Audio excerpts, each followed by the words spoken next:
Welcome back. We're here in Inventory Bar where we've just assigned a new custom event to our equip item delegate. And this is a delegate that we're firing off from shooterCharacter.cpp by calling broadcast on the equip item delegate. And we're passing in the current item slot for the equipped weapon before we change it to a new equipped weapon. And if we don't have an equipped weapon yet, we're simply sending -1. And if we do have an equipped weapon, we're sending that equipped weapon slot index, and we're also sending the new slot index in both cases. Now we're going to use that information here, and we're going to create a widget animation in Inventory Bar. So in Inventory Bar, let's go back to the Designer tab, and let's select the default weapon TL box. That's the box that holds this default weapon slot. Now, with this box selected, we're going to add an animation. So down here at the very bottom, the bottom left, we'll see an Animations tab, and we can click plus to add a new animation. Now, I'm going to call this Default Weapon LT, that's that box name, animation. Now, if we click on the Timeline tab, now we can create an animation here by selecting Default Weapon LT Animation, and now we can add tracks for this. So we're going to add an animation. Now before we get started, I'm going to make sure Default Weapon LT Animation is selected, and in the Details panel, I'm going to check this checkbox to make sure that it is a variable, and we can use it as a variable in Blueprints later on. Now here in the timeline, we're going to click the plus button, this green button, to add a new animation track for this, and we're able to select the component we want to animate, and we're going to use the box that contains this weapon slot. So select Default Weapon TL. Now click plus to add a track to this, and we're going to use a transform track. This allows us to set up a timeline to change the values of the transform for this box. Now click the drop down, and you'll see we have translation, rotation, scale, and shear. Shear allows us to stretch it in a strange way. Now we should automatically have keys for these values set here for the beginning of the animation. Let's drag this timeline out to 0.05. That's 0.05 seconds. And we're going to set the Y component for the translation here. So click the drop down for translation. We're going to set the Y component to -20. That's going to bring this up by 20 pixels, and you can see that it looks elevated now. Now you'll see that there are a bunch of keys here. Like I said, the initial keys were automatically set, and now we have a key at 0.05 seconds, and that's for the Y component of the translation. So now we have this animation, and if we hit play, we'll see that it simply brings it up. It's a very short and simple animation. We're going to add animations for the other boxes as well. So let's go ahead, and here in the hierarchy, we'll scroll down to the inventory top box and select here the weapon 1 top box. We're going to create an animation for this one as well. So with weapon 1 top box selected, we're going to click plus animation, and we're going to call this weapon 1 animation. Select that and check is variable in the details panel. And we're going to add an animation track for weapon 1 top box. Click plus to add a transform track, and click the drop down, and we'll see that we have translation. Now scroll forward to 0.05 seconds and set Y to -20, and that will bring up this box, and we can play and reverse that animation. Let's go ahead and select weapon 2 top box, plus for an animation, and call this weapon 2 animation. Select that, check is variable, add a track, select weapon 2 top box, click plus track for transform, and scroll forward to 0.05 seconds, and in the translation drop down, we're going to set Y to -20. Okay, we have 3 more to go, so let's select weapon 3 top box plus animation, call this weapon 3 animation, select it and check is variable, add a track for weapon 3 top box, plus track for transform, and scroll to 0.05 seconds and in the translation, set Y to -20. Next, we have weapon 4 top, and now we have animations for all of these weapon slots. Now we're going to play these animations based on the indices received through the delegate. So let's go back into the Graph tab where we have our Equip Item Delegate, and we're going to check the value of this. Now first, we're going to check to see if the current slot index is equal to -1. So here we have is equal to -1. I'm going to add a branch and use this Boolean for that. So that's the first thing we're going to check. Is the current slot index equal to -1?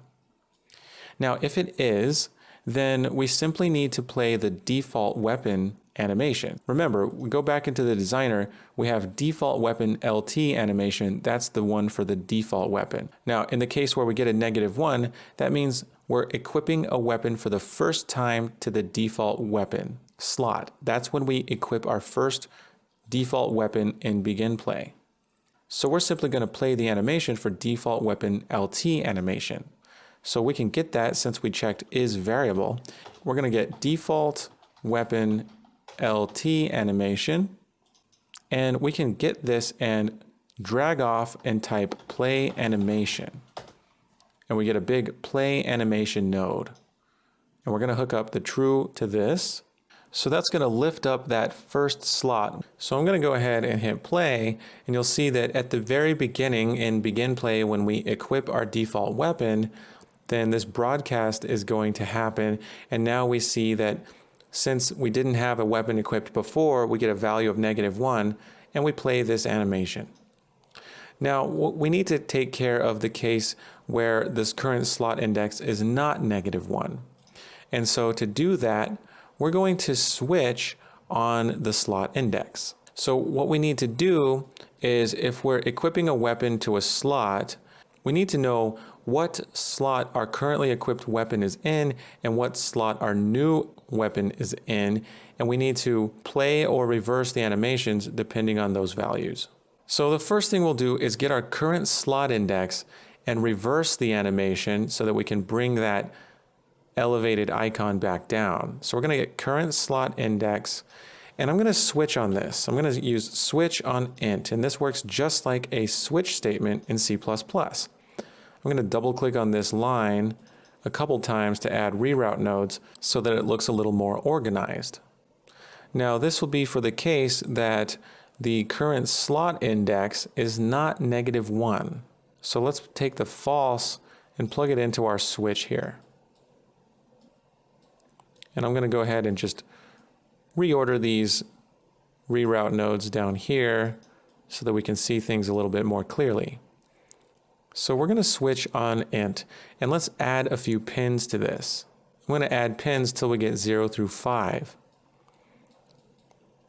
Now, if the current slot index is 0, then I'm going to play the default weapon LT animation.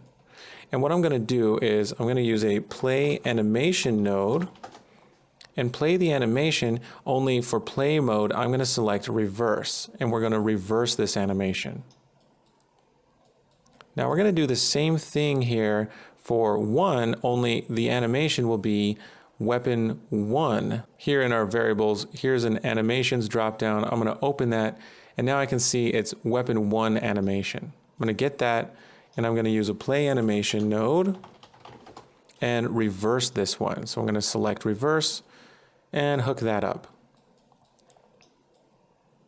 Now for 2, we're going to use weapon 2 animation. We're going to use a play animation node and use reverse for this and hook that up to 2. For 3, we're going to use weapon 3 animation. I'm just going to go ahead and copy this play animation node. It's in reverse, and we'll hook this up to 3. For 4, we're going to get weapon 4 animation. I'm going to copy the play animation node. It's going to be in reverse, and we're going to hook up the case for 4. And finally, we have weapon 5 animation. And I'm going to go ahead and copy that, plug this in, and use the 5 case for this one. Whoops, looks like I missed 5. There we go. So now we have a switch statement on the current slot index, and whatever the current slot index, if it's not -1, we're going to simply reverse the animation for that particular slot. Now this is a whole bunch of nodes, so I'm going to go ahead and select everything here, including the switch statement. So I'm going to get the switch statement and all the cases here. And I'm going to right click and collapse to function, and I'm going to call this function reverse icon animation. So now we just have everything in a nice, neat little function. Now we need to make a switch on int for playing the forward animations using the new slot index.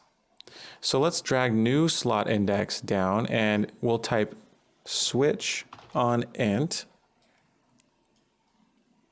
And this will be right after the reverse icon animation. And we're going to add some pins for this. 0 through 5. Now I'm going to go into reverse icon animation, and I'm going to simply just copy this switch statement and then go back out to our event graph and paste it here. So actually I didn't even need to create this switch. I have one here that I've copied. Now I'm going to take a new slot index and plug it into our new switch, and we don't need that one I created.